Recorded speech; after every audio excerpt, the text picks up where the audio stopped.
4393 Monaco Street in San Diego. Going to go ahead and do an inspection here. We've got beam tails on this house. Okay, so these are beam tails. This is starter board, and the eaves are made up of those beam tails and the starter board. The beam tails look pretty darn good. I haven't found any termite infested beam tails, but you can see right there along the edge of that starter board that there is a little bit of rotten edge there.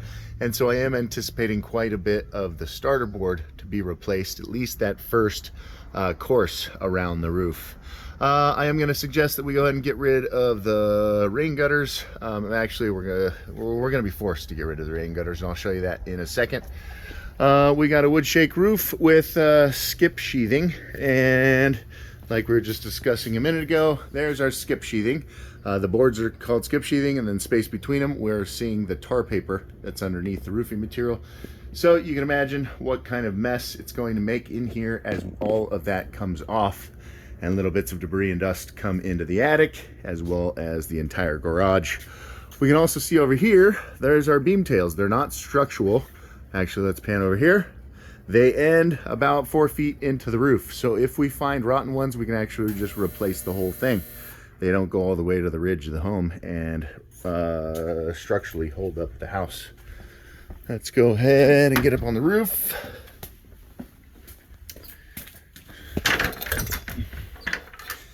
You know, these wood shake roofs lasted forever. They're excellent roofs. There we can see how dangly and kind of wobbly our rain gutters are. And then this is why we have to get rid of these rain gutters, is that they're mounted in a way that won't work with our new roofing system. So they're going in the trash, and we can put up new gutters. The new gutters have a big old spike. It's like a, I don't know, 6 or 8 inch nail, and they will fasten to the end of the beam tails there. And then what this roof is missing is drip edge. Drip edge is a piece of metal flashing that covers up that edge there. So as the water drips off the roof, it goes into the gutter. All right, these wood shakes are in really, really rough condition.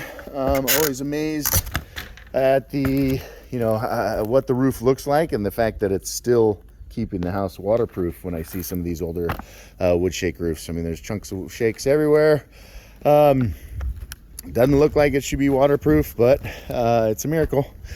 The old timers say that a lot of times you can actually see, any wood shake roof a little bit older than this wouldn't have paper, would not have that tar paper, and you could see a bunch of daylight up through the roof, and as soon as it starts raining, the wood shakes would actually absorb the water and swell and then become waterproof.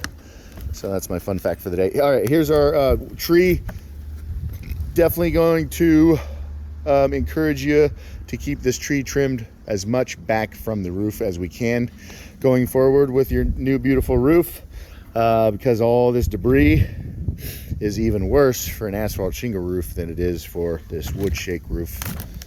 I think this is a data cable of some sort that stretches from this sewer vent right here all the way over to that pole. I think we might be able to keep that in place. It's going to be a little bit tricky to work around it and not damage it. Just a general. All right, and so if this roof is leaking at any point, yes, it's absolutely going to be around here, because of all this debris holds a ton of moisture and diverts water in ways it's not supposed to go. So it doesn't surprise me that the fear of a leak is back on this part of the house. Coming over here, I wanted to show you, what did I want to show you? Looks like a sewer vent or something that's been deleted. It's got a cap over it, and so I'm not sure if there was a remodel at some point which moved some plumbing, and then this was never deleted. But things like that will get deleted when the new roof goes on.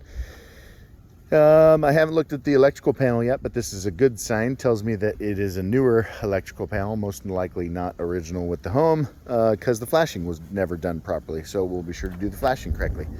You can see evidence of past termites. I don't know if I see any evidence of present termites, but we do find current infestations every now and again. But most of the time, it's just evidence of past infestations. Surprisingly, that all looks pretty good.